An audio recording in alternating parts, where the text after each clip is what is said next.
See if we're live here.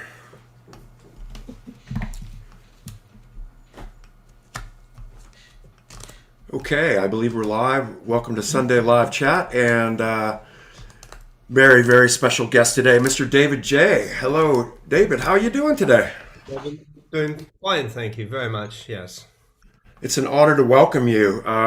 Obviously, a longtime fan myself. I think probably every person that is tuning in today can probably say that maybe they're tuning in for a reason because you're pretty iconic.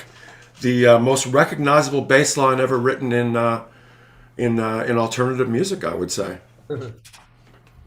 Yeah, it's that's served me well, that one. And you are currently in Los Angeles, California. Correct. Yeah, same. Uh, Welcome again to the chat. I'd like to talk about like your latest outing, Tracks from the Attic Revisited. It seems like just such a glorious idea to undertake and to go back and look at projects that you've been working on for, since I guess from '84 to 2004. The tracks come from.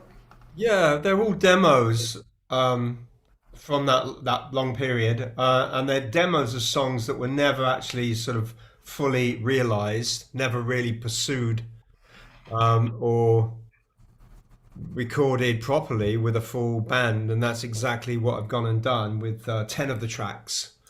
Gone into a studio, used them, and they evolved as well quite a bit. And it was interesting because when I first reviewed the original, they're all cassette demos, and when I was going through them to compile the original album, which is the one that's on the screen now, the Tracks from the Attic, the three album set, I was getting ideas all the time about how I could change this, change that.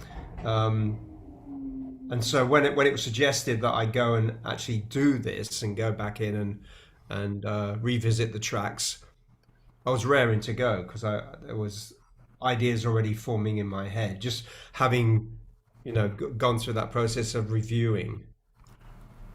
Yeah, that's always. I liked how I read somewhere that you said it's almost like you can't even remember sometimes some of the songs that you compose, and you go back and it's almost like collaborating with yourself, but you're actually able to take it on a new in a new direction because you're seeing it from a new perspective. Yeah, absolutely. Yeah, quite a few of those tracks I could not recall um, coming up with them. Because it's quite often the case that what I did in with those songs is I just recorded it and I probably just played it that one time just to get it down on as a note, on on a cassette tape, and then moved on. I tend to be a bit prolific, so other ideas come up all the time, and also I'm involved in the bands that I've been involved in, and I'm pulled in other directions. So some of those, well, all of those songs just sort of fell by the wayside. And that's not to say that they're all not up to scratch, because I think there's some real good ones there. It's just that there's other songs coming up and we move on. But it was great to be able to go back and retrieve them and rework them. I absolutely love the "If Music Be the Junk Food of Love" and also the other song, which is called here it is right here. "If I Wish Those Spacemen Would Come." I, Yeah. brilliant subject matter. And how old are these songs? Where how far back do these stretch? Because they've really got a beautiful sense of you in it, whether it be in your period in Love and Rockets or somewhere back in time. But you brought it to now, and it's just got amazing choruses and amazing just outlook. Yeah, they're from the 80s. So it was when I was in Love and Rockets, sort of like later 80s. Yeah. And I did rework some of the lyrics to make them more contemporary, which was easy to do. And also the subject matter, especially of the I wish those spacemen men would come, is I think quite relevant these days, probably more so than when I wrote it. Hoping for some sort of, intelligent intervention elsewhere. What is your thought on UFOs? And have you ever seen one, or do you believe in them, or how do you think about them? I've seen 14. Ah, nice. Yeah. Um, the first time, not on 14 different occasions. I mean, the first time I saw that phenomenon was when I was a kid, and I was in the bedroom that I shared with my brother. I suppose I was about 9, and Kevin was like 7. And her mum was in the room. She was closing the curtains, and she saw something in the garden, well, hovering above the garden in the distance. She said, "Boys, come and look at this. I don't believe it." So I remember vividly going up and seeing this incredible sight of these little dancing, very bright lights that seem to be changing color, um, white and blue and red, and just really doing a dance, like moving in a way that conventional aircraft does not move. And there were about 6 of these things, and we just watched, the three of us watched fascinated, and then this long cigar-shaped one appeared, and that was just white glowing, and all of these little craft, assuming they were craft, they, that's, we can only presume, went up and inside the cigar-shaped one, and then that just shot off at a 45-degree angle really super fast and disappeared. Incredible. So yeah, that happened, and And that's not in the days of drones and things. no, Yeah. this is like in the 60s. This is Yeah. 1966, something like that. Yeah, that was the first experience, and then I had another one um, in LA. I had 2 in LA. One where I was just in a hotel, the Magic Hotel in Hollywood, just chilling out by the pool.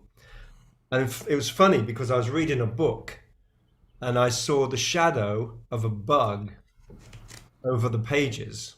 And this bug was like in front of my vision. And then I looked up and this was in broad daylight, and I see this undulating kind of silvery disc that seemed to be morphing, changing shape, and it had kind of like almost like an energy field around it.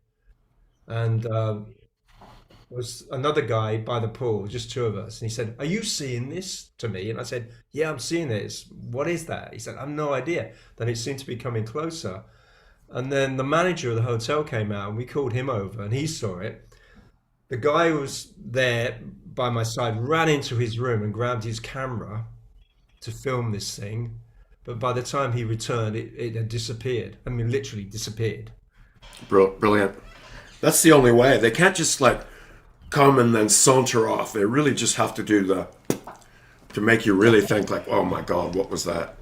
I'll tell you the third one. You'll be interested in this one. Nice. This was 1988, I believe it was. And I was on tour with Love and Rockets. And we were staying in a hotel in Hollywood. We'd played a gig the night before, and we were about to travel up to San Francisco. Um, and this is interesting because the night before I had this vision, I had ingested quite a large quantity of mushrooms, psilocybin, and had a very intense trip. I saw a lot of Aztec imagery, and yeah, it was really interesting. I was in this kind of rotating mandala wheel of Aztec mythic glyphs. Anyway, that was that evening. In the morning, I get up, and I'm not high anymore, just a sort of afterglow buzz.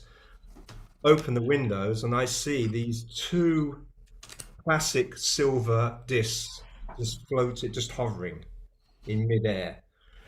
So I was transfixed, and I thought I'm going to break away from this because I've got to call Daniel in the room next to me because he's got to see this.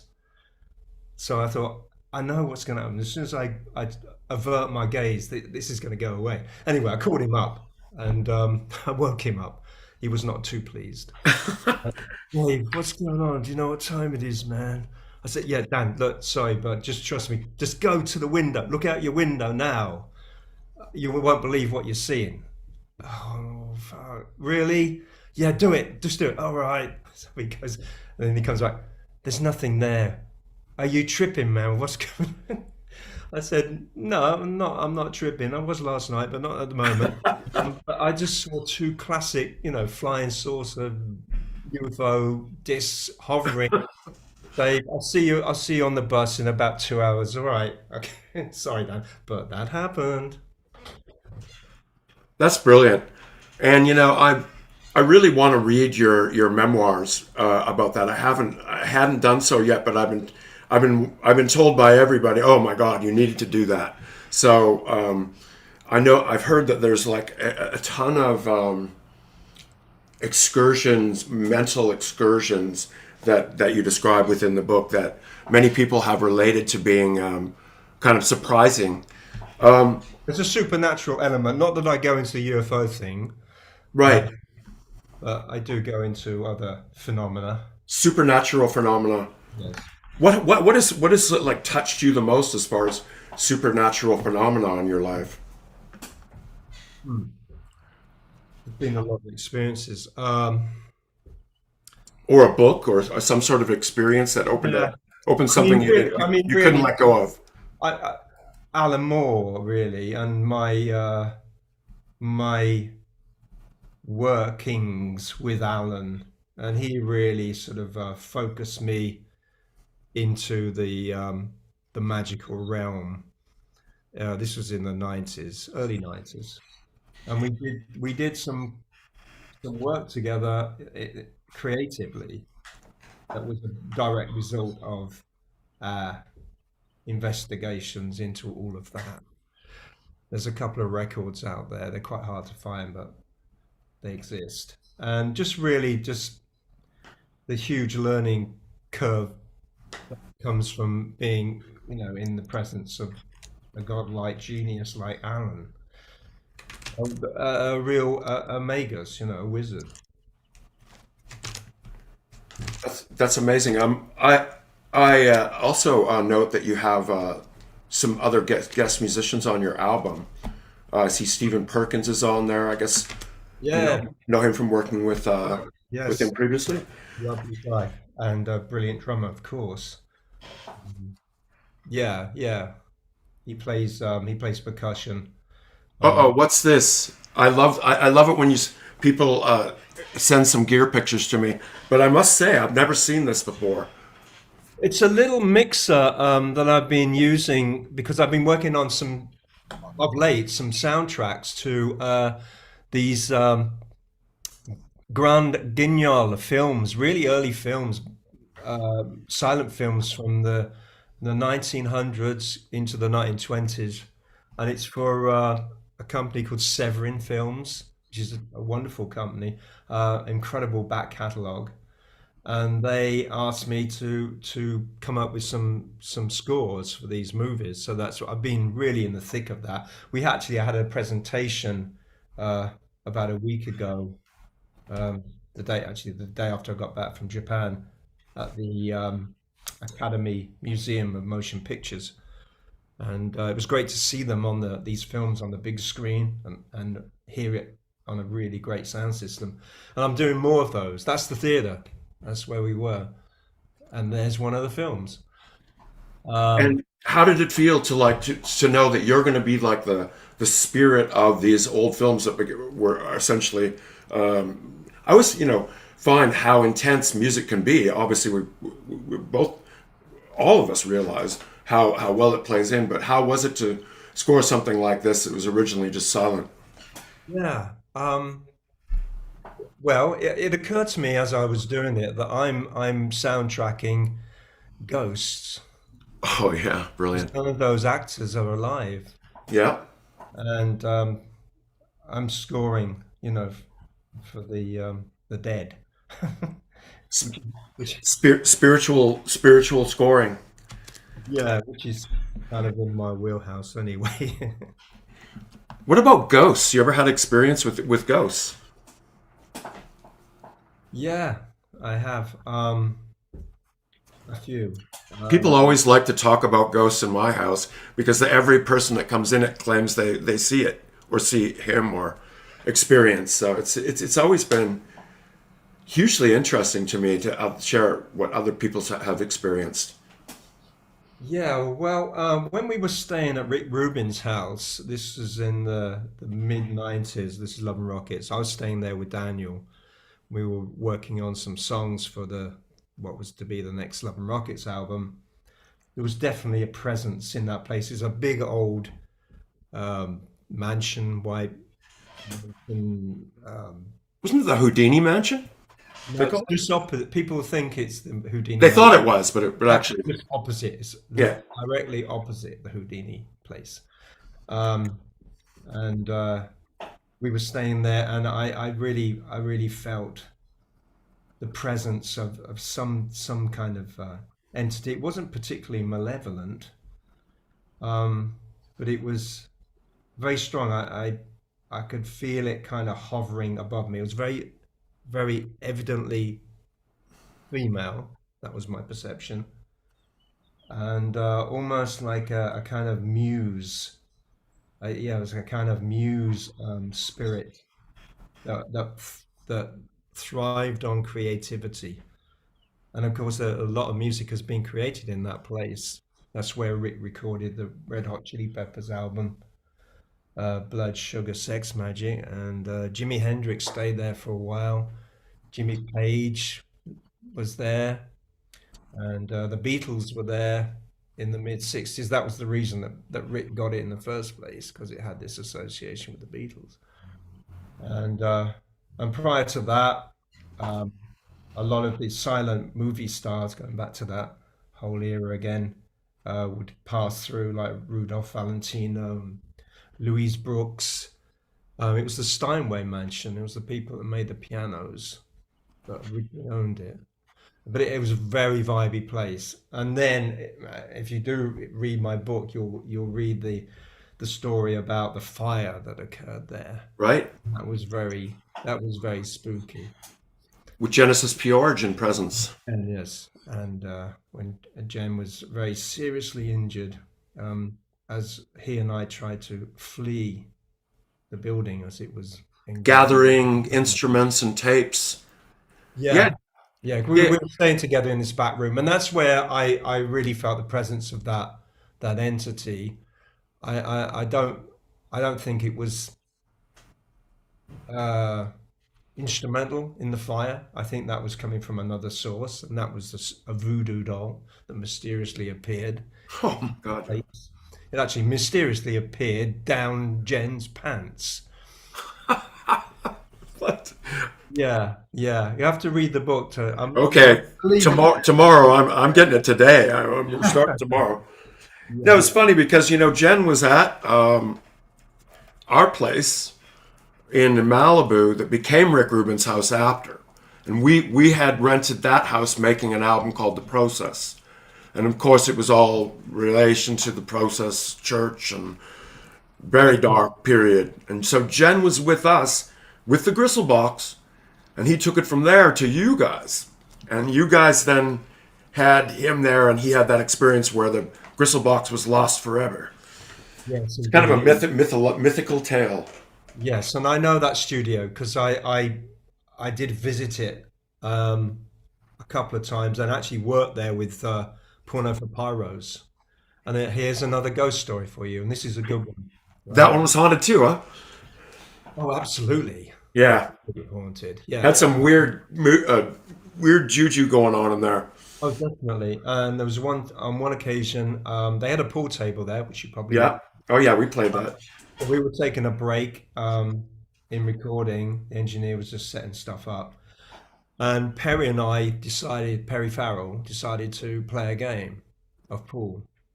And so these two guys were in there before. They just played the game. We were watching them, and then they finished, So they went off, and we started to set up all the balls. And uh, there were two missing, right? And we just seen these guys pot all these balls, So where are they? So we started looking on the floor. We didn't hear anything hit the floor, or we didn't see anything, that would suggest that the balls had shot off somewhere. So I just sort of, in a semi-jocular manner, put my hands over the table and made an entreaty to the gods of the pool table, please, if you would be so kind, return our balls. And then Perry looks down. He says, "Man, I don't believe this." I said, "What?" He says, "The balls are in the net, man. The balls are here." I said, "What?" I said, "Thank you very much," and we set them up and had a game. Very strange. That is strange. It's also strange, yeah, that you and I both have had the Rick Rubin experience. How did you find it? Working with Rick, Yeah. uh, inspiring. I mean, he was kind of like an executive producer on the album that we were making at that time, Sweet FA. Never actually came to the studio, but we would send what we'd recorded to him in his place in West Hollywood, and he would listen to it and then send us notes. It was like Same here. the tablets from the mountain would come down, and they would, Same. yeah, oh, okay, Yeah. and they'd just be very, very concise um, instructions or suggestions.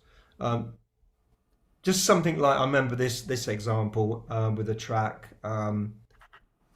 It was called Judgment Day, I think it was, and he just said the the mid uh, the middle eight is an intro.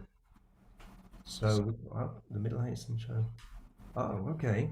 So we just obeyed and cut out the middle eight bridge and stuck it on the beginning as an instrumental, and it worked great. So there little things like that. But some of it was quite extreme as far as like production notes. He would say, and this was very, very alien and a bit of an anathema to us because we love reverb. But he would say, take all the reverb off of the vocals, or Oh no. bone dry, and then mix all the vocals up like 3 dB, which is right up there. But he was right. Everything he said was right. So we learned a lot from that. I think he was a little more critical to us, saying things like, "Hey, if you can't play this song on the piano, it isn't worth it." Or, if you can't break this down into an acoustic format, it's not worth pursuing. As you may know, Skinny Puppy was a rather unconventional sound. And I think he was really trying to tame us to become something more popular. But it was an interesting experience, I will say. How did you deal with that? What was your response to that? The band really kind of imploded. That was the beginning of our implosion, and was really, I guess, what we thought is we had made a mistake on the label we chose, because we had been with Capitol and all these other great labels for years, and then made the switch with an offer from Rick to American. I think you guys were on at the exact same Yeah, time. right, yeah. And so it was like taking the chance, seeing what they said. And when we came in, they said, "How's about working with Brian Eno or Adrian Sherwood?" And we're like, "Oh, great." But when the day came down to it, they didn't want us to work with our original producer and wanted us to work with someone else. That was just the main gist right away. So, yeah, I thought that was really, it really dismantled any progress we had made as a group, and really destroyed a lot of camaraderie as well. So it didn't really do us much good, but there was, a lot of intensity in our band. Yeah. I mean, you are also in a band that I I don't know. I mean, because we've never really spoken about it, but I can imagine there was a lot of intensity as well. Oh yeah, especially Bauhaus. Yeah. And sort of, it's always I always find it interesting when you've got a band that starts off and has a very short history, and then just basically, it's, how was it? Did it just have to come to an end? There was just no way through it. Yeah, it really was an impasse. I mean, I mean, that was in the first time we split up. We split up several times. Yeah.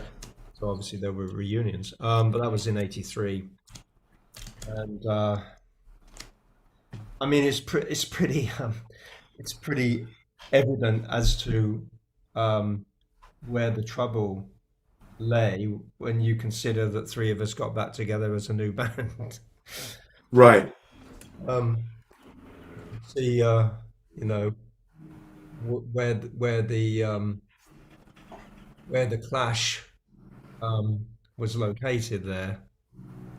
The yeah, you know, um, and when we got back in together as Love and Rockets, there was a lot less tension. There was a little bit of tension, but yeah, and you need that, you know. But it was kind of constructive. It wasn't negative, which it became in Baz, because it was to be honest, it was hard to work with Peter. See, I mean, lead singeritis, as they say. Oh yeah, And you know what's funny as well is that I went and saw your show at the Palladium here on July the 12th, 1998, your original reformation. yeah. And it was fantastic seeing you guys, and the set here was great. I was wanted to revisit that set. I remember it so well, but what was really great about it is that I ran into Ogre there Hmm. for the first time and not seeing him after we'd split up Yeah, for no, 5 years, and we had not spoken a word. And here I was watching the show, and then next to me, I all of a sudden noticed that it's Ogre. And so I happened to say to him, "Hey, you know, it's really funny. These German guys contacted me and said, if you guys should ever want to get together, I'm ready to do the show." And I made a huge offer. And so I told him this, and he said, "Well, what about Dwayne?" He said, "You know, it was knowing that Dwayne has passed away and that you guys would be just a two-piece." So Ogre turned to me and he said, "Let's do it huh, wow, I didn't right at know. your show here." Huh. And then this would be the second reformation here at Yeah, the. I saw Ogre after that gig. He came to the after show and we were hanging out. But I wasn't aware of that, you know, Did that happen? oh, Yeah, well, I bet you that at that moment he probably didn't even think that,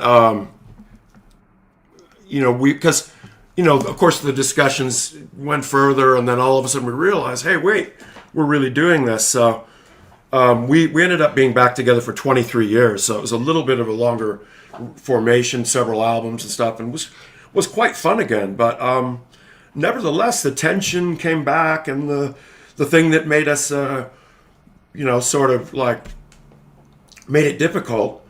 But one thing that we realized is that we became very good at traveling with each other, even though we didn't have to see eye to eye, because there could be like it's funny, we had the same tour manager too, Mary Jo, as you guys. It's all these same people was like maybe instrumental in helping bands that were chronically dysfunctional behave and be okay, and be able to do the thing.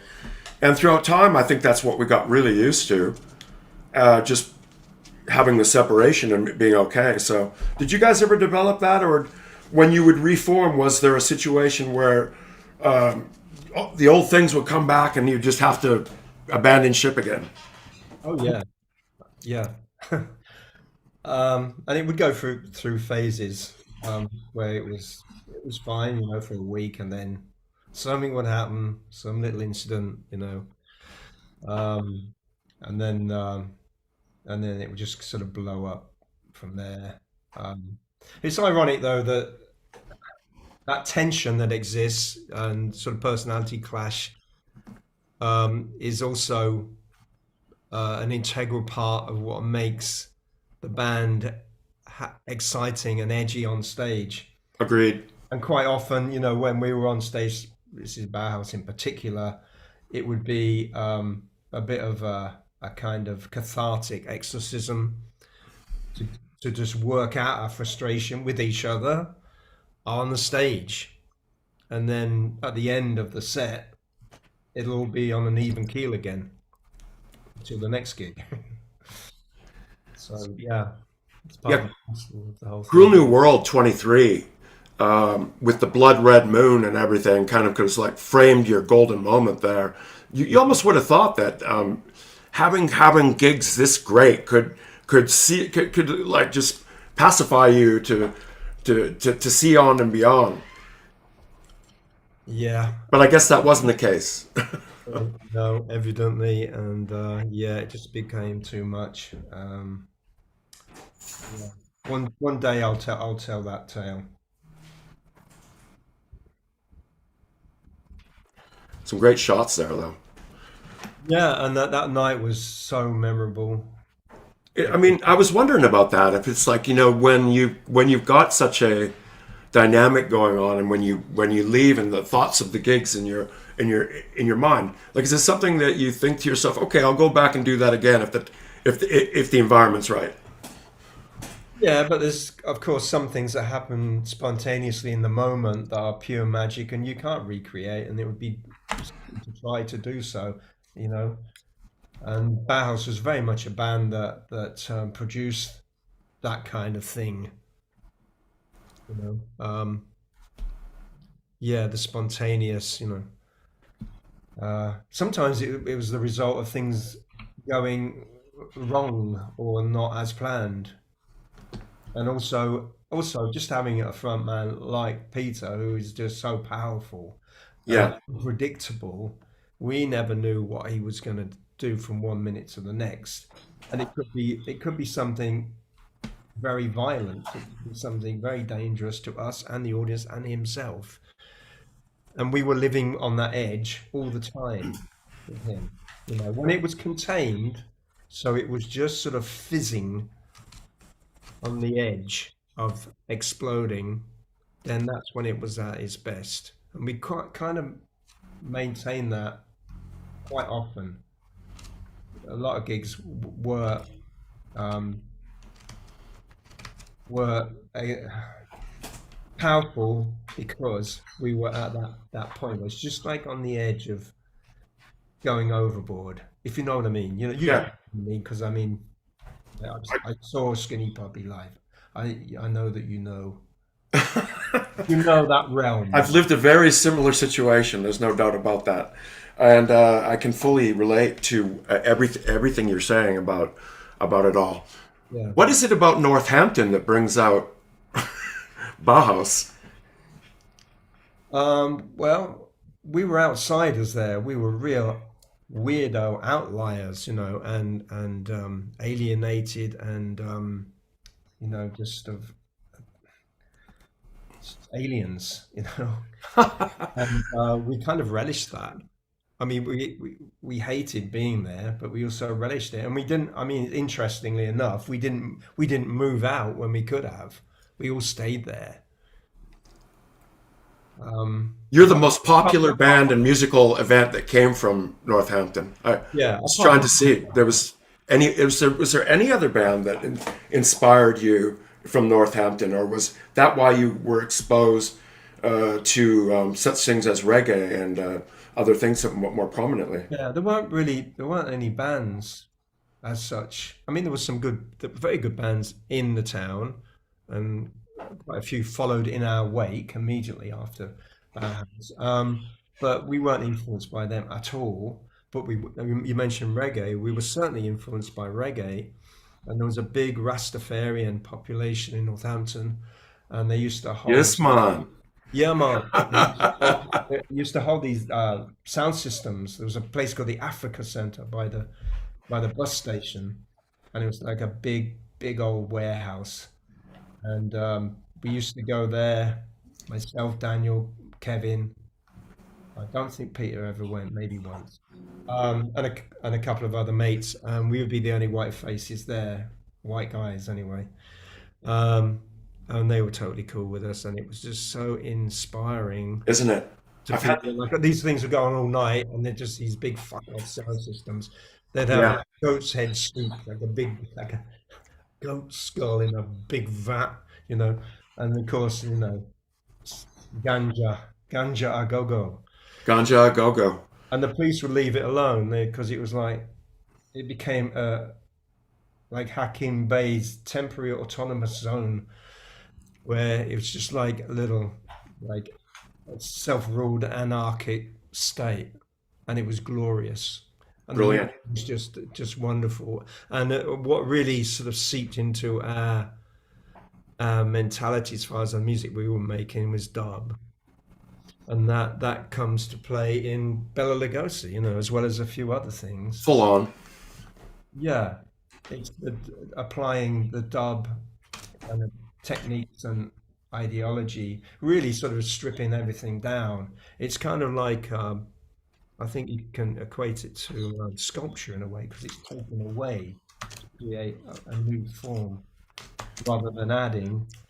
And what you do add is echo and tons of it. Yeah, yeah. And reverb. But the most important thing is the space that's there. And we were very aware of that, and we did apply that to our own music.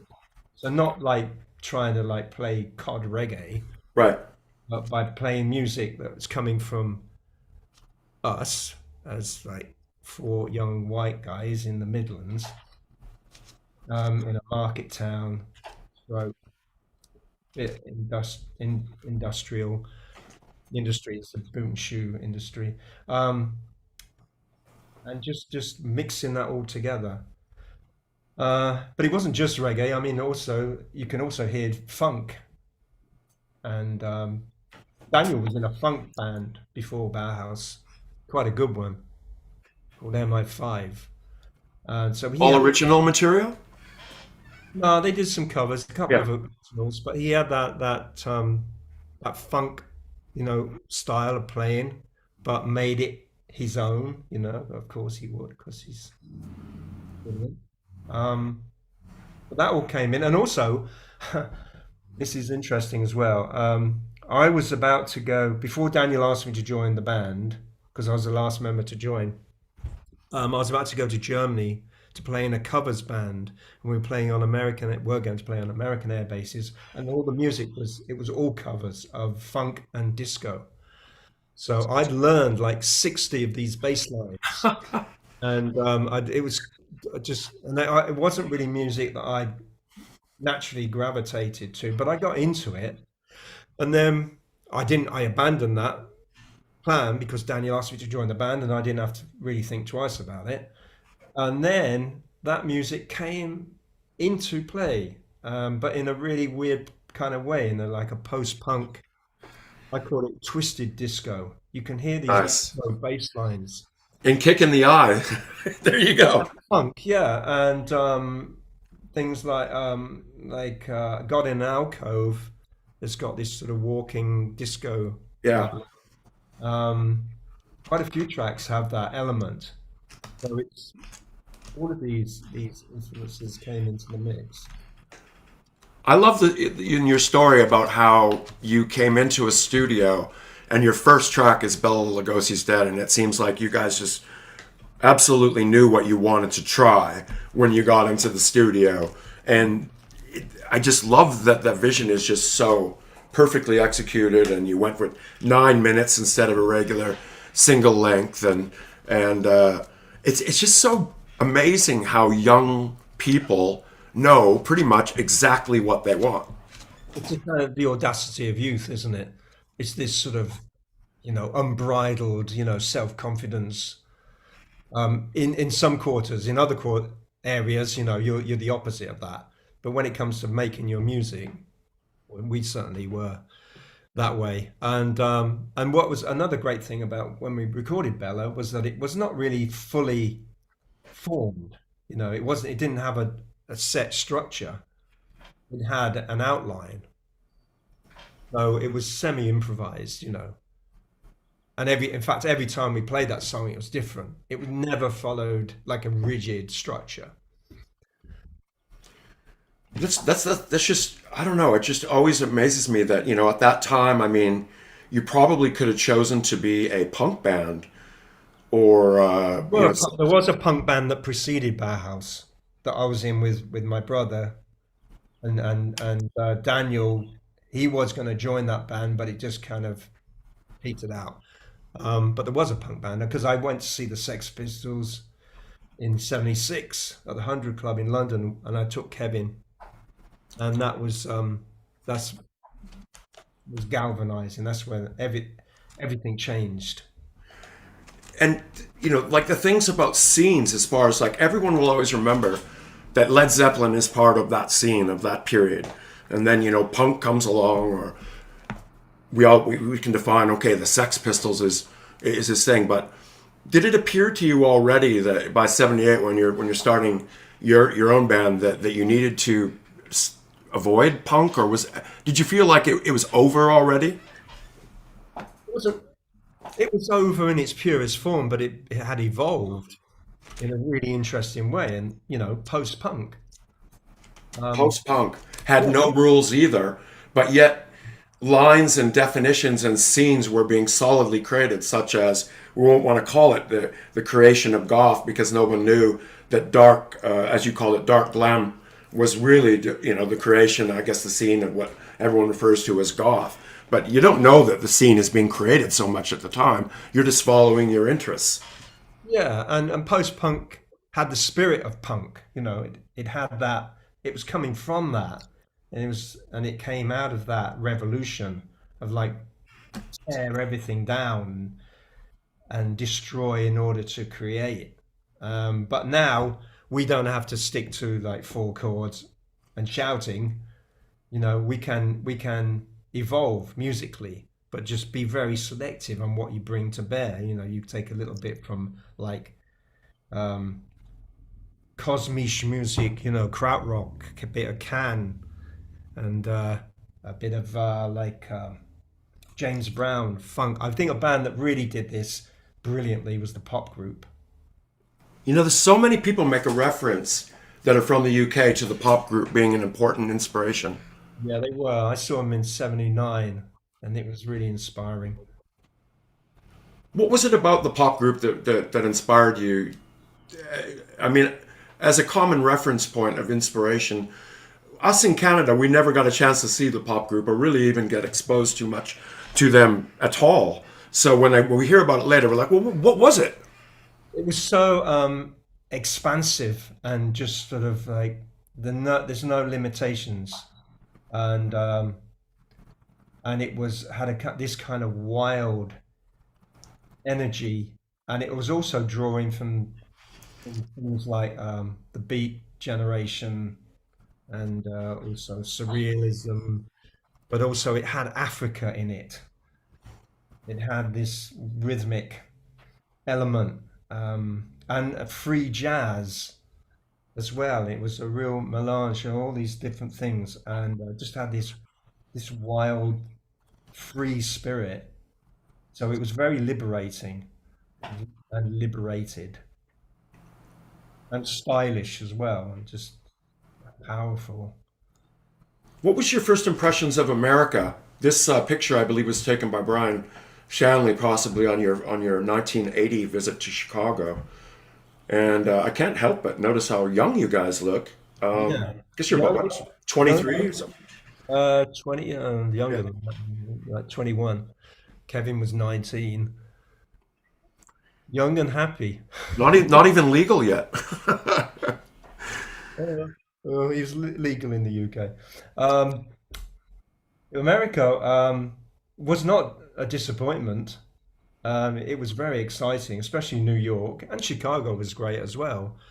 And I had a very romantic idea of what America was about, drawing from obviously from music. A lot of the music that I loved came from America, like the Velvet Underground, the MC5, Stooges, and then going back to the early rock and roll stuff, and before that the blues, um, and just to go to the home of all of that was very exciting, and also it was just like the art that came through America and was the current art in the 1980s was very vibrant. The art coming from the street and that sort of came from the street and then moved into galleries, and then like, Basquiat is probably the best example of that, but there's a lot of others as well. That was really happening, and it was electrifying, to be there at that time. And the nightclub scene was incredible, like the clubs that we would frequent, and it was truly like the city that never slept, and it was all night, and we just keep going, and yeah, it was just like electrifying. England seemed so flat when we got back from New York, and I couldn't wait to get back again. I fell in love with New York. I was a bit like the first couple of days. It was a bit of a culture shock because of the kind of the brusque kind of, up front, um, no bullshit attitude. But then I got to love that. I learned to love it, and Had a really hard edge back then, though, yeah, too. it really did. Yeah, and Yeah. Chicago did as well. Oh, all the American cities back then were just completely yeah, hard edge. You get robbed so easily. But I mean, Northampton's a real hard place. Oh, really? As well, huh? Like very violent, very like scary. If you're in the town centre, what we used to call chucking out time, which was 11 o'clock when the pubs closed on a Friday night, in Abington Street, then look out because it could get Really? very hairy. When we were in New York, and we heard horror stories, we didn't feel that same danger that we felt in Northampton. It was more intense in Northampton, but when I got to the place I really felt it was Detroit. Oh, Detroit. Yeah. Even still now today. Yeah, but Big up Detroit. I love Detroit. It's like my second home, and I go there all the time. I work there, and I love the spirit of the people in Detroit. But the first time I went there, was 1981, I think, and I remember just like getting out of the bus, and I could sense it. Oh, Super it's achy. the roughest place I think in America, especially in those days. Mhm. I mean, unless you maybe went down in the lower ABCs area of New York in the early '80s, that was like whoa. It was Oh like yeah, yeah. practically warfare. Yeah, The Alphabet City, yeah. Alphabet City, like Avenue B, C. I was staying down there at one point in the 80s. Same. They're like cars on fire, and they do like in the drug houses where they lower the bucket. And Yeah, I stayed in one of those, and it was like I couldn't believe it. It was like climb up a rope to get up to one floor, and then they could climb up to another and get to another. It was like, what? What is this? Unbelievable. yeah, it's wild. So much of that. It's funny that you guys remain like one of the most well dressed bands ever. you didn't have, you didn't show like it was, you know, most of the kids in those days was like practically, you know, punk and everything. I guess it dragged on in America for quite some time, and the gutter punk and the hardcores and everything like that. It was really like kind of even the goth scene was like a bit of a sidewalk goth scene. It was like scraped up, but like you got some safety pins, and you were you know not well dressed yet, but you guys definitely attained like a yeah, the dark glam look was definitely defined. I also liked how you guys were basically idealistic about the singles. Like the singles were really like the 7-inch singles when they would arrive would be even almost more exciting than the albums. They'd be like, wait, the new single's here. Yeah, of course. I mean, we grew up with singles, in the late I 60s, love singles. 70s, especially in the 70s when we really got into music when we were like 14, 15. And so it was thrilling for us to have our own singles, and to follow in that tradition. Yeah, and we love just the format of. I'd still love 7-inch singles. I when I DJ now, it's all 7-inch singles. Is it from your own collection too? Oh yeah, and a lot of them, were purchased at the time. Going back to the early 70s. They're my original copies. And God, then I'm the same, man. I've got mine here. I got my Terror Couple Kills Colonel. I've got my Kick in the Eye. And I don't know why, but one of the songs that I really love is Paranoia, Paranoia. Like that, I don't know why, but like I was always thinking that, with Peter being the way that he is, he must have maybe did he freak out on that one when he heard that? we did it in his absence, really. I mean, we recorded that. I I mean, kind of thought so. he was, he was, yeah, we were at Rockfield Studios in Monmouth, and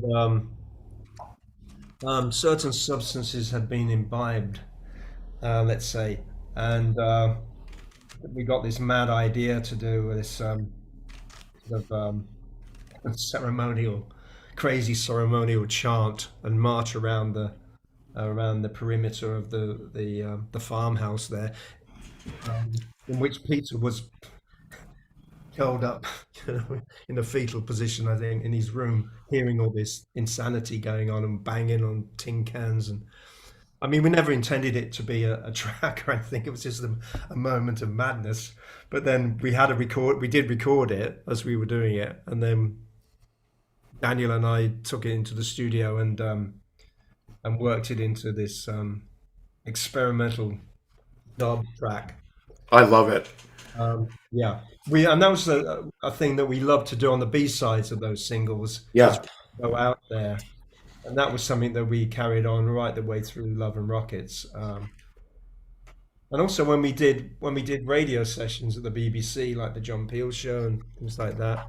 Well, initially when we did the John Peel, we were doing our 4 tracks from our set, but later on we loosened up a bit with that, and we would go in unprepared, and we'd have like 1 or 2 tracks that were just really off the cuff, experimental, and we'd use whatever instruments were in the studio that weren't ours, and Yeah. just pick something up, and it's just like the excitement of doing that, and also with the time restriction because you only had 8 hours to record and mix 4 tracks.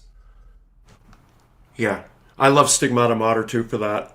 All the backwards stuff, and I just when you guys would get, I'll call it experimental, it was really covering a lot of bases that nobody had ever heard yet.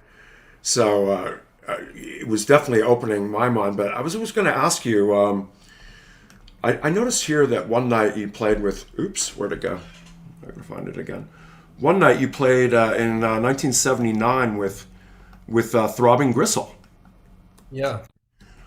And I'm sure many of our listeners here on this audience here today would love to know what went down on that event, or how that was perceived, or That was in Northampton, at the town hall, and it was put on by Final Solution, who were great underground promoters.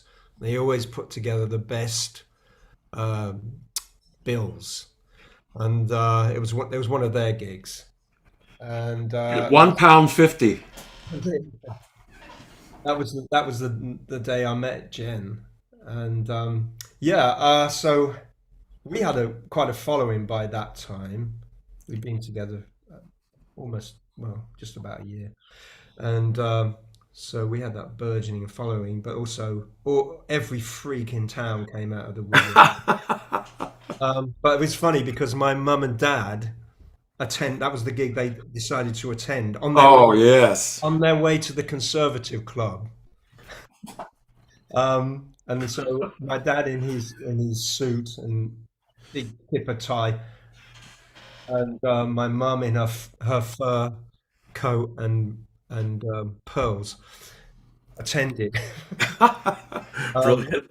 And they didn't stay for the duration, of course. I think they stayed for a couple of our songs, then fled. Um, and my dad the next day said, "Hey, David, that lot that follow you around, they're like the living dead." That must have been some night in Northampton. Yeah.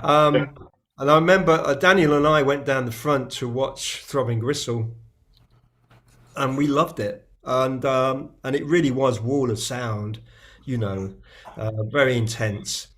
But we were feeling so up.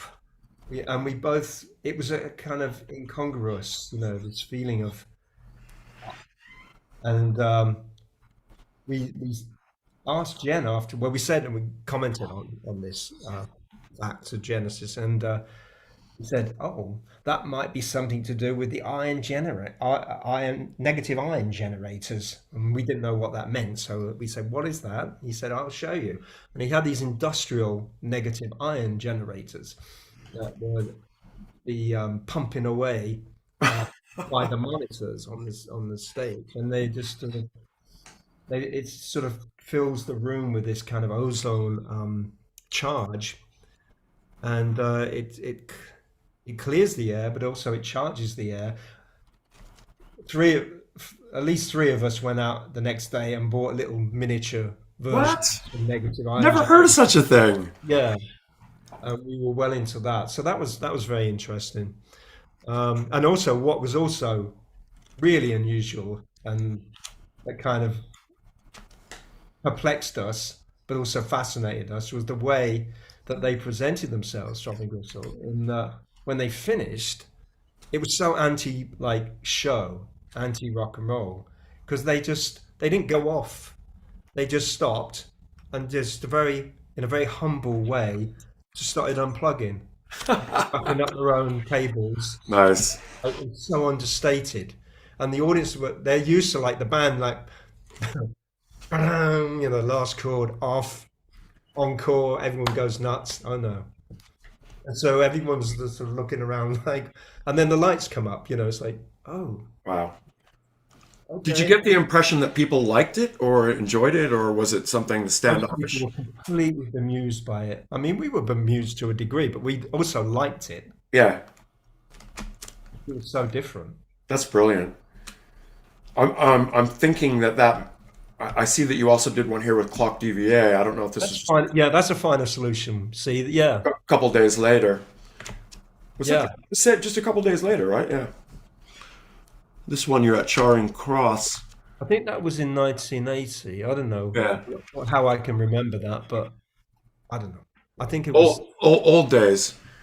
yeah, Thanks to Penny for sending the old school flyers here. yeah. This is great. Yeah, that's real old school there. In the Yeah, flat Daniel. fields, right? Daniel actually he printed that because his dad had uh, printers. That was his job. He was a sign painter and a printer, and he printed up those in his garage. Good job. Yeah, I don't know. I also saw that you guys were able to go to Japan early in 1983.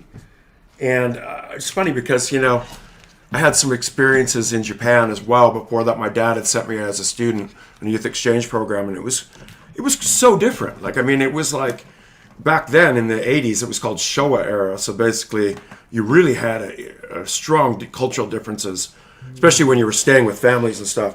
But I was wondering how your experiences were in 1983 in Japan. yeah. But the audiences were very different. They were very sort of contained and well behaved and respectful.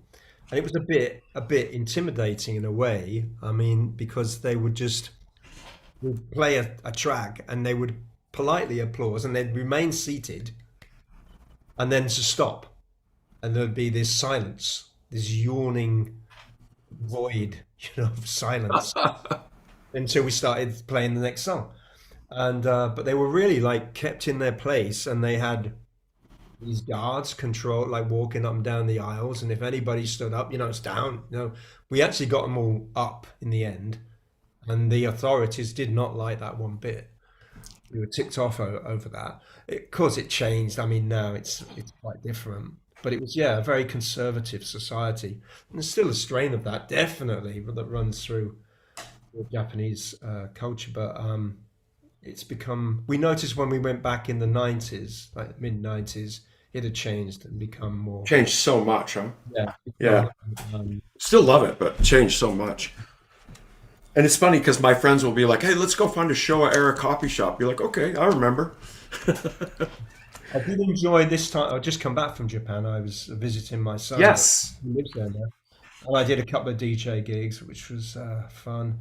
But I did go to a couple of these listening bars. Don't you love those?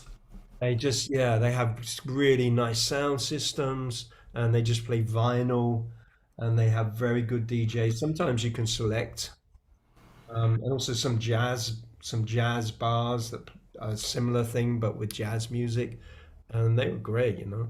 And you celebrated your birthday there. Did indeed. Happy belated birthday. Thank you. Yeah, that was. And look at this. I mean, I've had this experience as well where you get to go. The best thing I ever did in my life is I joined a couple of my friends and we toured around Japan doing just this, playing to very small places and just having a good time. And this looks exactly like what, I mean, Yeah. There's the 45. See. yeah. And did you notice how many, if you always wondered where all the rare records went, they're all there in Japan in the shops. You just basically can't believe the selection of the of some of the shops over there. I purchased a few and I played them that night. Yeah. What was a score for you there? What'd you find? Um. Anything outrageously Uh. sought after? Just because they're Japanese printing, so that makes it interesting. You know. Yeah. I got Mott the Hoople. Oh, great. All the way the Stone. I got a T-Rex. Um, Children of the Revolution. My son actually gave me for my birthday a present. It was a nice. It was the Slider album, but it was the Japanese, the new edition. So I've still got my original copy from 1972, and that record was huge for me. So it's nice to have those two together. Look at this with Sparks and Cornelius. Did you do a gig with them? I didn't know. I just attended. Attended? Yeah, Cornelius was opening for Sparks. He's brilliant. Absolutely brilliant. And I was hanging out with him quite a bit in Tokyo, and we're going to be collaborating on a couple of Oh, things. good one. Yeah, I was just in touch with him today, actually. He is brilliant, He and is. I, that was a very hard act for Sparks to follow. I I can mean, only imagine. visually it's stunning, and the music is just out of this world. Yeah. Yeah, I used to think that the listening room, like it kind of was more so prevalent in the 80s in Japan, but then they kind of went away a little bit. And now they've come back again stronger than ever. And I just think, God, if there was ever a dream life, it'd be to have a listening room cafe somewhere in Japan. Look at the stacks of vinyl you'll run into in here. They play it so nice and loud too, which is what I love. Yeah, and just the really well-tuned systems, with these Yeah, lovely speakers. I think I know where this is. Is that in Kamakura? That's Kyoto. Oh, That's Kyoto. Okay. Oh, Kiyo Mizudera. yeah. Oh, I love it. Oh, yeah, there we go. Yeah, Kiyo Mizudera. Lady D and me. That's me and Joe, my son. So he lives there? He's yeah, he's moved there. He's been there for about 7 months because he Wow. married a Japanese lady, a lovely lady, Marion. Lucky Um, him. yeah, he lives on the south coast at the moment. Wow. So it must be nice going and visiting and catching up and hanging out and doing all this things. I was kind of like, and I see you got Kota there from former Christian Death. Yes, that's right. Does he live there as well? He does, yeah. I And didn't, I Esken didn't know is that. a legend there out Yeah. there. I did not know he lived there. Yeah. And Cornelius? Um, that's Esken. He's a big name out there, and he was in New York in the 70s. He's a really good photographer, and he photographed the punk scene. He basically lived at CBGB's, And he was showing us these photos he took at that time, all the bands, Ramones, Talking Heads, Television, Patti Smith. He's kind of steeped in that. Seems like everybody, like so many creatives in Japan, that just when you go out, that like I don't know about you, but I always hate leaving there. It's kind of like when I get there, I'm like, oh my god, just bolt me down. Yeah, same really. Yeah, can't wait to go back. Yeah. Yes. Oh yeah. Did you ever get a sandwich or anything taken out of your hand by one of these? No, You but see the cautions everywhere, right? they are aggressive and they're big. Oh, I had it happen to me, and I couldn't believe it. It was like straight out of a novel. It was like you're just hungry, you're starving, you just got this thing in your hand, you're about to take your first bite, and boosh! And this thing is like, these things are big. They're like what Yeah, we call them hawks over here, but man, just yeah, unbelievable. yeah, yeah. Yeah, I love Tokyo. Isn't that the place, the classic Tokyo, The Hyatt, the bar, the the film Lost in Translation. Lost in Translation, yeah, bar. This is a friend of ours, Kelly, isn't it? She's an artist. She just happened to be in Tokyo at the same time. Brilliant. I noticed the Eraserhead shirt, so I'm gathering that you were also crushed when David Lynch died. Very much so, yeah. I know, Especially, absolute. I did have a lovely meeting with him. Oh, excellent! You were able to meet him. He was like the one guy I always thought, Yeah, if there's one guy in Hollywood I really want to meet, it's David Lynch. yeah, yeah. It was not disappointing. I met him at the Hollywood Forever Masonic Lodge. I went to see Christabel. Do you know her, the singer? Right. He was producing, and he was there at the time, and she introduced me to him after her show, and we were up on there's like an upstairs outdoor patio on the roof of that place, and he was there with his cigarette and his glass of Vin Rouge, and she introduced me, and rather than saying hello, in a conventional way, pleased to meet you, none of that. He just took me, put his hand on my shoulder, and said, "Come, there are many trees." Yeah, I thought I'm just going to roll with this. And to the edge, and then we were looking at it, many trees, and then he just went off on this whole thing about the interconnection of all living entities and um, the the vibrational, frequencies Right. of mushrooms and trees and we had a fascinating conversation. Yeah, He's definitely into metaphysical. What do you call it? What was his thing? Got the word stuck in my tongue. What he practices every day. yeah, transcendental meditation, which Yeah, I practice transcendental meditation. Yeah. as well. Yeah, um, He claims that was very powerful for him in his life. that's That's the thing that helped him along. Do you ever practice such a thing? no every day. Really? Yeah, I'm not as stringent as him though, and I could imagine him. He Yes. every day he didn't miss a day. I mean, 2 times a day, 20 minutes.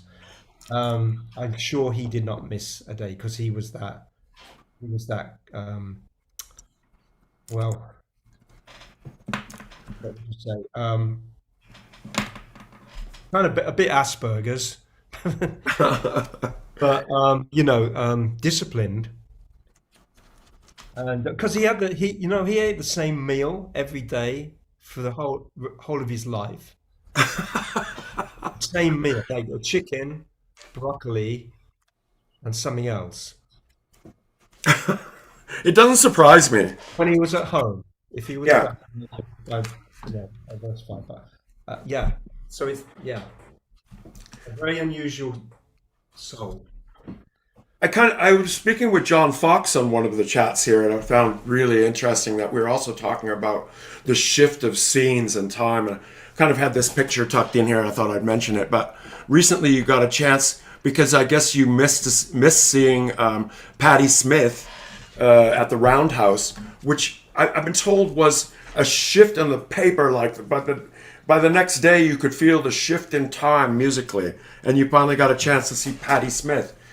Yeah, playing horses in its entirety. Yeah, the reason I couldn't, really wanted to go to that because I love that album, Horses. Yeah. How did It it was feel to catch up 50 years later on something like that? wonderful. Yeah. And I had a chat with Lenny Kay afterwards, and that was Oh, wow. great.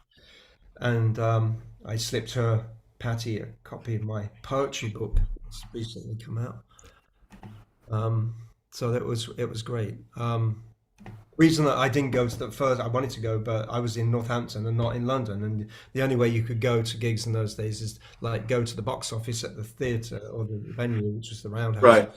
or apply with a postal order. You'd send your money in and hope that you'd be lucky enough to get a ticket. And Really? I was too late for that. Yeah, I like those stories about the old times and the shift of times that you could feel. It's like apparently, like, definitely. Yeah. John Lydon and all these people and Joe Strummer and everybody is all there with mouths agape. Next day, starting the new projects and everything. It's like it sounded just so brilliant. Such a great story. I want to reflect on this again here, your book, because I'm going to get it right now. We'll probably, as soon as we're finished. But is this the place to go to get this to get the Who Killed Mr. Moonlight, Bauhaus Black Magic and Benediction book? Um, David well, Haskins book. yeah, you're going via that site to Yeah, Amazon. under book here. Amazon's probably the best. There's only a few left. Uh-oh. It's actually like officially sold out, but you can get and that's the second edition. They're thinking of doing a third edition, but it's just these days it's just a matter of financing. It's a bit hard for publishing. Look Which at is all these people that are giving accolades. It was very interesting to read. Jello, Jarbo, Manson, Gavin Friday, Brendan Perry. By the yeah. way, I had a question about Brendan Perry. You guys decided to do a cover of Severance on the free formation of Bauhaus. I was wondering, like, what was the idea behind that? And by the way, is that Peter singing? Yeah. It is. I mean, you could swear that it could be Brendan Perry still singing. No, it's Peter, and it was Peter's idea to do that. Yeah, And paying we tribute to that song, or he just thought it would really suit us, and it certainly did. yeah, I And love that song. yeah, I love it too, and it really did fit in with the set at that time. And it was it was very key in the set that because that was the point where this tour was called the Resurrection Tour, and the if you remember the imagery that we used on the posters and flyers and things to promote that was the face logo, the original Bauhaus face logo that we stole from the Weimar Bauhaus. Anyway, but it was this was my little concept here to because I was thinking, how can we convey the idea of a resurrection? So I thought, well, if we have the face in negative, black with white features, and we have that, so it sort of appears to be lying down, looking up. It's like a dead body, and then we have the positive one with the white with the black features um, above it. And there's a point in the set midway where you see this projection of the horizontal, and it becomes vertical. So it becomes this, in effect, a resurrection. And the song that we played during that was Severance. Excellent. Yeah. And I would do this thing of I would circle Peter. He would be intoning the chant, and there would be like this tribal beat that Kevin would be laying down. It was a very powerful moment. Weirdly enough, when we came to film the gig in New York, we did 2 nights at the Hammerstein Ballroom. The crew failed to film that particular song. Oh no. They said they were changing the film. In a way, I think it's kind of good that that's not recorded because it just remains it somehow intensifies the ritualistic aspects of it, and that you had to be there to experience that. And I kind of like the fact that it's not present on the DVD. Right. When did you guys? I know that you and your brother Kevin and Daniel Ash all live in LA now. Is that not the case yet? He lives north of here. But in I California. Oh yeah, Yeah. When did you guys? How long have you guys lived? When did you make the move before the reformations? Or Kevin's lived here a long time, since the 80s, oh wow, um, late 80s. But I've only been here since 2020. 2020. Oh, excellent. I've been like in and out. I've had Yeah. places, temporary places, but like, as far as like being a resident, since 2020. Did the move to America change the dynamics within Love and Rockets or within Bauhaus at all? Um, not essentially. No. Um, and with Love and Rockets, there's an influence of American music, and so to be living here, I think maybe that intensified that influence. But that's all. I've always thought Love and Rockets was just as good, if not better, than Bauhaus. I mean, from an outside perspective, I've always appreciated everything you guys have done musically, because the sound of the music has always been my favorite part. I've never been one to really get deep inside the vocalist. And being a musician, I really like to listen to what is being played, and I've always just appreciated your guys' talent. You and your brother, especially. Bass and drums holding down always, like top notch. When I saw you at Cold, what's it called? Cold New World again? Cruel World, yeah, Cruel World Fest. Cold New World. It's like, what is it? Sick, cold, new, brave. I don't know what it is, but yeah, no, you guys were brilliant and a great set. And you guys followed that up with a tour that brilliant. I don't know. I just was really impressed with this show. It was kind of. What did you think about how that day ended off? Oh, what with the storm? Yeah, with the storm and like. Well, we were in the crowd, Yeah, with Iggy out there. it was kind of a shock. Yes, it was certainly a shock. We didn't quite know what was going on. Then we all kind of we were ushered into the backstage area. And that was that. And I didn't see Susie because we had to leave, Oh, shame. next day.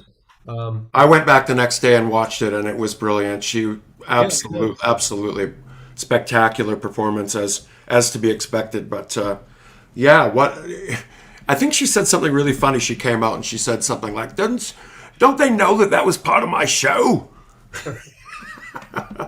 Yeah.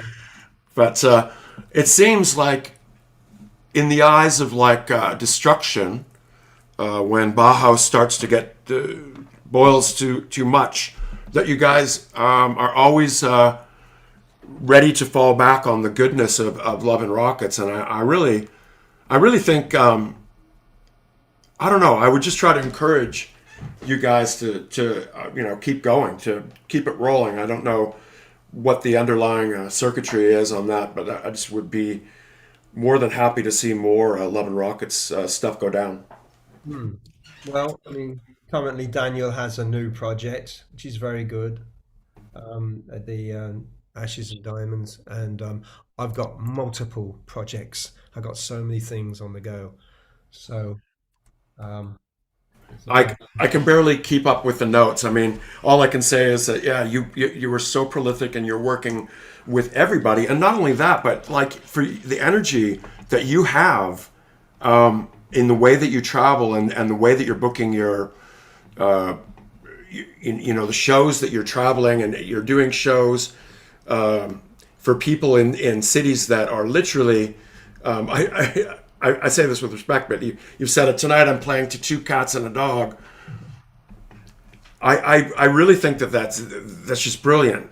I mean, you're playing, acoustic shows with all these brilliant artists in different places. So Lowell Tolhurst, who's been on the show here, and Yeah, that was DJing. yeah. Look at that style. I love doing the thank you. I love doing the living room shows, and I've got a bunch of those coming up next month. I think that's brilliant. Look at this set too. If you want to know what David plays, there you go. Oh yeah, well that was at the Punk Rock Museum where I Oh, did right. some tours. I'm actually going back there in the summer to do that gig. In June, you're going to be with our buddy Martin Atkins there at the. No, that's the one in Chicago. I am doing that in June. I saw that. Yeah. I'm just having a conversation with him. But the one in Las Vegas, which is the one I did. Oh, the Vegas, the Punk Rock Museum. Yes. And that's that one that's up on the screen now. I'm back there Back. in August. And they're great people there. They're like real deal, people, real punks. How do you organize these shows in people's living rooms? Well, I get approached usually by somebody who wants to put one on as the host. And it's very simple. I mean, they just provide the venue, which is their house. And we set up the whole thing through my website, sell tickets. It's very limited, of course, like 40 or 50 capacity. And they tend to sell out really quickly. And they're always unique and different environments, different crowds. And of course, it's really appreciated. I would love to see one.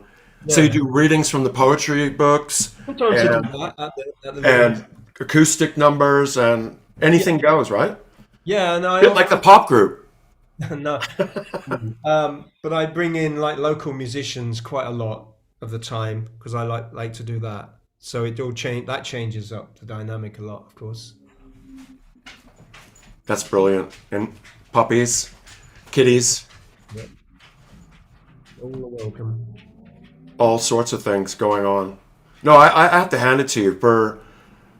I'm always seeing that you're out, and obviously I just saw that you were in Japan, and then not only that, but the other night, who am I to complain being too tired? Like you were at a Cabaret Voltaire. Yeah, that was a great gig. I saw them in 1978 in London, the first gig in London. I mean, had you seen them again since? There wasn't that many opportunities to see them since. No, they How did it feel to see a band that's doing something like that coming out? And then this kind of goes to the further thing we were discussing earlier about how we're locked in. Like, I mean, as far as, scenes are concerned and goth and everything like that, forevermore, you as Bauhaus are as locked in as you can be. Yeah, it was great. Do you remember this? It was great. Yes. Look what's over here. We're partners again. Skinny Puppy and Right. Skinny Puppy and Bauhaus. I mean, Love it. we're cemented here, David. Yeah, we're conjoined, Yeah, spiritually conjoined. till the end of time. I'm sure. I almost get that feeling. I mean, you must get it too. That till the end of time, people will refer to the rock scene with Led Zeppelin, the punk scene with the Pistols, the goth scene with Bauhaus, maybe the industrial rock scene with Skinny Puppy or whatever. It's just all these bands will become synonymous probably long after we're gone. And after we've had maybe 20 years from now, this will play this chat and go, look at these old guys talking. Well, I hope it's still played. I remember, when your scene is that personal to you, and you don't think that when you're making the music, you don't think it's going to do what it does. But there's certain things like, say for instance, when you guys were in the opening scenes of The Hunger, I thought, oh, here we go. This scene is now going to just explode. And in fact, I guess this was the impetus for the whole thing to really become more known and more popular. And Lady Gaga in American Horror Story, again, using Bela Lugosi forever and evermore. Not a bad thing though. Not at all. Not a bad thing. The other night, I also noticed at Cabaret Voltaire that there was a whole plethora of people that went out. I saw Gary Newman was there as well. Do you know? Have you met up with Gary here in LA? I've been up with Gary, yeah. He's a nice fella. What a sweetheart. Yeah. A lot of the old schoolers here. Does it surprise you? Oh, and then of course Paul Barker, a friend from Lead into Gold. Yeah. I think you even attended. Is it Tony Basil? Yeah. Yeah. She's amazing. Danny Elfman. Yes. Definitely hanging out with the right crew here. Yeah. Yeah. Danny's amazing, of course. Kurs Mackey and Rona. Of course, I had them on recently and they were talking about their project with you, Shiva Saves. Yes. And also Nick Zinner's part of that as well. And you were also at Skinny Puppy. Absolutely. That Can you was believe that? Yeah. yeah. That was You know, I was. Thank you for that message you sent after. It was very nice to get a compliment yeah, I from meant you it. after. I really appreciated that, Yeah, it was a and special. I really appreciate you taking the time with me today to chat and go through everything. I would really like to say people should go out and listen to the first two songs available that are on your album that's coming out. But there's going to be a listening party on the 20th, I believe, right? I believe so. For Tracks in the Attic. Yeah. Those are fun. Yeah, they are. Yeah. Yeah. I believe that you can RSVP right here, May the 20th at 12 p.m. RSVP right here for Tracks from the Attic Revisited.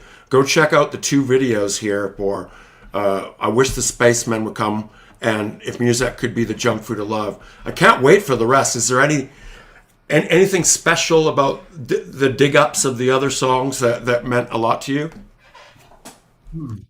Um, well, as I say, they all evolve during the recording process, and it's not really one that I would pick out. But it was just very kind of gratifying to be able to go into the studio with a group of great musicians and really nail these songs and then produce them. Like it's like shining, shiny little discarded gem, making it sparkle 10 times. Absolutely. I'll never forget, like, shortly after Bowie died, you did a great track, The Day That David Bowie Died. And I really relate it to this, straight up. What was that as monumental to you guys as it was to us? I mean, I gather that you met him and you had some sort of because you guys did a fantastic version of Ziggy Stardust. I mean, arguably, if not as good, better than the original. And I often wonder, did you guys ever have any dialogue? Yeah, not about that single, Not about that. but I met him on the set of The Hunger, and that was a wonderful experience. He was great. Do you want me to tell the story? Sure, if you feel like it, yeah. I think this will be my parting shot as well, Kevin, because Okay. we've been nattering for a while now. But it's been great. Don't get me wrong. Um, Oh, I good understand old, fully. good old chinwag. No, so yeah, so we had a break during the filming of that. I've told this story many times, but it stands repeating, I think. So we had a break, and our Bauhaus's little area, sort of holding pen, as it were, was right next to Bowie's dressing room. And this was all. It was filmed in that. A while back, you showed the flyer for the gig at Heaven, and that was the venue where the Hunger was filmed. It was that Right. same big old huge hall. But there's adjacent to that these dressing room areas anyway. So having a break, and they had a jukebox, an old Wurlitzer style jukebox in our area that was fully stocked with very choice 45s in the 50s, 60s, and 70s. And we'd been playing that whenever there was a break, we would play it. Anyway, I found myself there on my own. I don't know where everybody else had gone, but I was just there on my own, and I was like deciding what to play. And I felt this very strong looming presence behind me. And then I hear a voice, a very familiar voice, say, "Do you mind if I pick one?" And I was Bowie. Good impression. Yeah, please, I'm not going to say no. So he's deliberating. I was really intrigued to see what he would play, So he presses the numbers, and then he plays "Grooving with Mr. Blow" by Mr. Blow. Never heard. Oh, it's great. It's an instrumental from the 1970s, from 1970, in fact. Oh, I'm looking this up. And he starts dancing full on in front of me, Oh, wow. arms in the air, like doing the Bowie dance, and making eye contact and smiling that dazzling smile. And I'm just like pinching myself, thinking this is surreal. Anyway, now there's a interesting element to this, because when Low came out, I always thought that he cribbed the harmonica part from Grooving with Mr. Blow for the track a New Career in a New Town.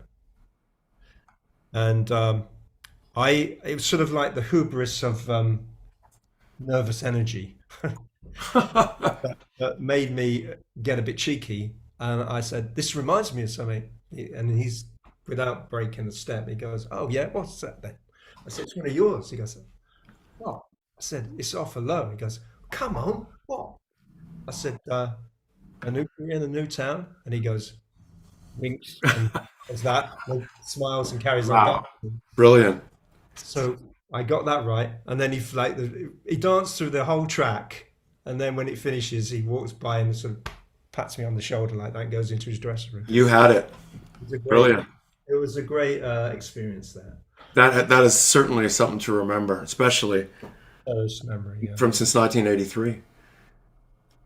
David, I'm super happy to have you on today. The last thing that I would share is what I think is some of the best photos of your kitties.